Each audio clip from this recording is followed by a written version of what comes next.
questions today, and raise your hand, and we'll get one of these remote mics to you, and baseball press box is open when you're done. Hands up.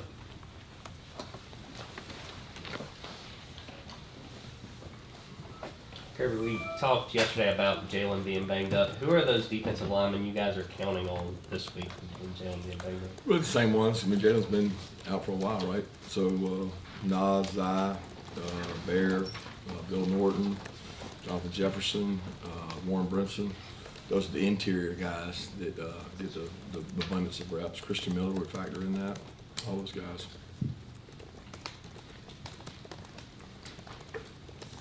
We're getting a chance to catch up with Tai Chi. I asked you about it a little bit the other day, but what can you tell us about it? It looks like on his Twitter feed, that kind of stuff, he loves representing Philadelphia, where he's from, and obviously he had a great career going at West Virginia. In general, how have you seen his attitude? Because obviously he wasn't able to show up here and have the impact I'm sure he was hoping to have. He's done everything we've asked. You know, he had an unfortunate injury that happens, and you know, there's guys walking all over the NFL with the same injury he had. I still think that guys are usually better the next year after that injury, and he's in the first year recovering from it, and he's done a really good job. He's very bright, and he's extremely conscientious. Those two things will get you far when you're intelligent. He asks really smart questions. He takes the initiative to watch a lot of tape. So he's done everything we've asked, and great kid. Yeah, Kirby, with Nasir Stackhouse, just how has he come along this year, taking on more of a bigger role, and is he one of those guys that's really benefited from that scouting experience you talk about so much? Yeah, he spent a lot of time down there and grew and get better. I can remember when he first got here, you know, his block recognition, his ability to play blocks and strike blocks was not anywhere near it is now. I think Trey Scott's done an incredible job with Nas of developing him, and it's, you know, very similar progression to those other guys that we've had. He just gets better with each year. He's smarter, he's wiser. You know, the defensive line is not a position you just walk in and play. It's a lot of things that can happen to you when you play inside. And they happen enough times, you figure it out. And it's not just ability. It's recognition of plays and back blocks and pullers. And he does a really good job now of playing that, and he's been a big part of our success inside. Kirby, I wanted to ask about Tyron Ingram Dawkins. I noticed on the participation chart he didn't play. I wanted to see if you maybe deal with anything. And Chaz Chambliss, did he make the trip with you guys to Missouri? No, Chaz was dealing with a hamstring last week and didn't make the trip. He was here rehabbing, and he's fighting back this week. It's not as bad as Nyland's was. We hope to get him back, but don't know when it'll be. And then Tyron, he was on the trip. He was there. You know, Trammell and Michael just played more snaps than him, and he continued to develop and get better. It's up to Tyron on how he practices and the things he does that determines how much he plays. I mean, we want to play as many guys as we can play, and he knows that. Kirby, what are your thoughts as a coach when you see Jalen Carter go down again? It just gets bad now. He's going back for a couple days. What are your thoughts as a coach in those moments? And I guess you touched on that a bit earlier, but thoughts going forward for the next couple games, whatever, however long he's out. Yeah, I hate it for Jalen. You know, he's a guy that's had a good 2 years, really talented, and you know, the very first play of the year is when the ankle got injured. He played on adrenaline in the Oregon game, and then, you know, struggled to get back, and he got back and he really felt good, and then, you know, different injury. It really didn't have anything to do with the ankle, so tough is the only way to put it, but it's part of football, and you know, our mantra around here is next man up, and we've had a lot of that with the inside players, with guys dinged up and banged up, and next man up and go play the snaps for them. Hey Kirby, what have you made of Jamon Dumas-Johnson's progress he's made as a leader and being sort of the guy in that linebacker room? He's been great. He's been very vocal. He is an energetic, passionate guy, which it requires to play that position. He directs his energy usually in the right way, and that's a big part of being a young player is understanding how and when to apply your energy.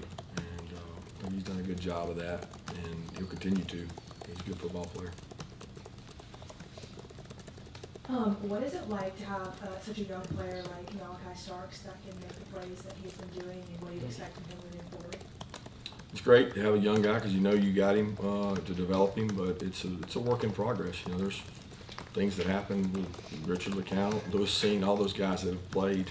I go back to the number of mistakes they have to make before they get it right. Malachi's not really any different. I mean, he makes mistakes each and every practice, and he keeps chopping. He keeps getting better. He doesn't let one mistake get him down. I think he's come to the realization that you're going to make mistakes, and don't make them twice, and learn from them. And I'm really proud of his maturation process, and I think he's going to be a leader for us as he grows confidence.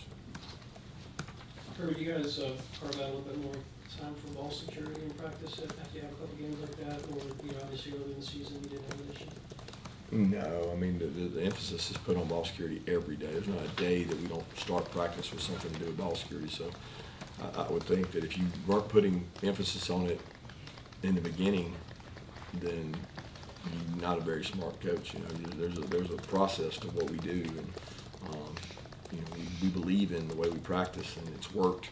So a lot of it is on the individual to carry it, and you know, we might scream and yell at the scout team to strip it more and try to create more contact for a guy, but we don't change the drills we do now. Kirby, Auburn's kind of been a fast starting team. I guess these last 5 SEC losses, they've actually led every team by double digits, including LSU. What do you make of that upside ceiling for Auburn, and how do you explain kind of that dynamic we've seen out of that program? Don't know how to answer that. I don't know the game. Only games I'm relevant to are the ones, you know, this year. You know, after we played them last year, I don't really know what games you're referencing, and I didn't watch them probably. But you know, this year's games, they have started fast. They obviously started fast on LSU, jumped up on Missouri as well, and good plan, well coached, playing at home. I mean, a lot of things there that factor into that. Kirby, I want to ask you about Tate. If I'm not mistaken, it was a very similar injury to what David Marshall had a few years ago, and David's lingered. How's Tate doing with that injury? And also wanted to get an update on Smile and what he's been able to do for a couple of days. Yeah, Tate's been great. He hasn't complained about it any. It is a hard injury to get over. I think he'll be the first to he would never tell you, but you know, he fights every day out there because that foot is a long process to get back from. I would still say I don't know that he's at 100%, but he would probably tell you he is. He gives us everything he's got each and every day, and really smart and really physical player. And he continues to get better the more he plays. Smile's struggling a little bit. He's you know, he's got an ankle that half of the game. I guess he played on pure adrenaline because he did go back in the game and play, but he's been hurting a little bit. He's been in a brace, and he's been able to practice some, but you know, we got several beat up guys out there. It's been tough. Some guys that are beat up from that last game and hurting a little bit. So it's one of those that we've got next man up mentality.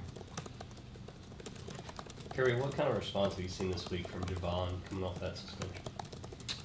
He's paid really attention to detail. You know, he practiced with us last week. He went on the scout team, and a lot of the things carry over. So he went down the scout team, took reps, and he was on scout special teams. And great thing about Devon is he competed. Like, he was down there going as hard as anybody, and I think that's very indicative of his character and what he stands for. That he practices really hard regardless of what his role is, and hopefully he'll continue to do that and not skip a beat.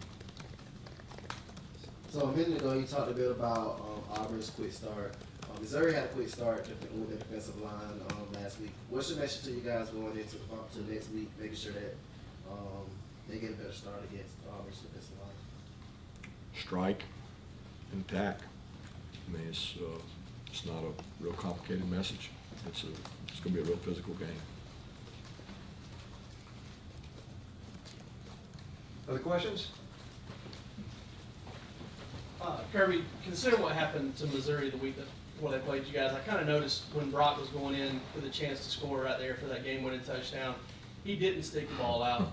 He kind of tugged it and fell to the one. What do you guys teach as far as that goes? Yeah, never stick it out unless it's fourth down.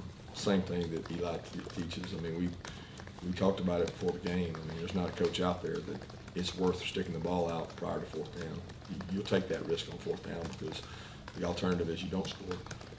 But with another down, you never, ever stick the ball out. I thought the same thing. I thought Brock actually consciously was about to do it and said, maybe this isn't worth it, and didn't do it, you know. But we've had guys do it too, you know. It's not like we're any of us are immune to it. Guys make decisions in the heat of the moment, and you know, you don't want players to do it. But we've done drills here before where you get close and you don't. And Coach Dell does a drill with his players, but at the end of the day, it's a valuable possession of the ball, and you can't afford to lose it. Just wanted to ask how A.D. Mitchell's coming along in the first 2 days of practice this week. Is he going to be available, what do you think? You know, I don't know. I feel much better. He hit some good speeds yesterday in conditioning, and did some cuts. I didn't get to see him practice as much today when I was with the defense. He went in some of the scout periods. I get to watch this tape, but it looks very promising from what I saw yesterday in terms of him running. I don't know how much the role will be. We'll see, but we got a lot of guys banged up, so it's going to be done by committee at a lot of places. I was just going to ask you about Darnell Washington in the red zone. It seems like he would be a popular target. I mean, how much of the offense is?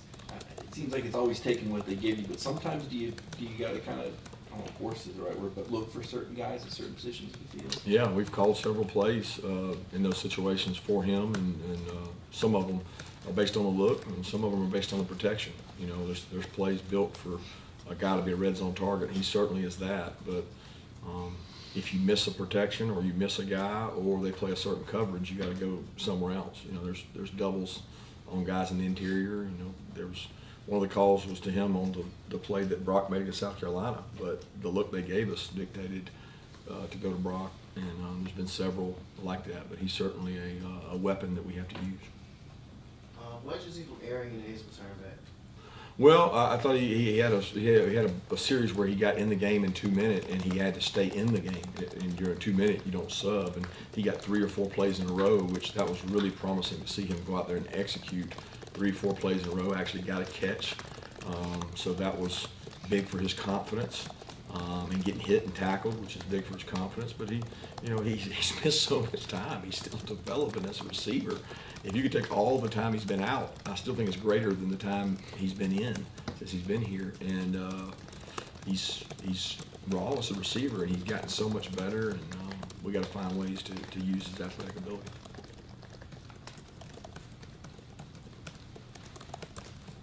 Just want to see if Kenny McIntosh quad bruise is getting a little better this week. Yeah, Kenny's been great. He's had a really good 2 days of practice, and I think him not getting that hit again last week really helped him for this week. So he's been good. Time for maybe 2 more. Anybody? I was just going to ask you about the Auburn run game and Bigsby and how they use him. I mean, I heard you comment on him earlier how dangerous he could be. Yeah, we think 2 of probably the best backs in the SEC actually together. You know, the Hunter kid is strong, physical. When you chart the number of broken tackles those 2 guys have had together, it's as much as anybody in our conference.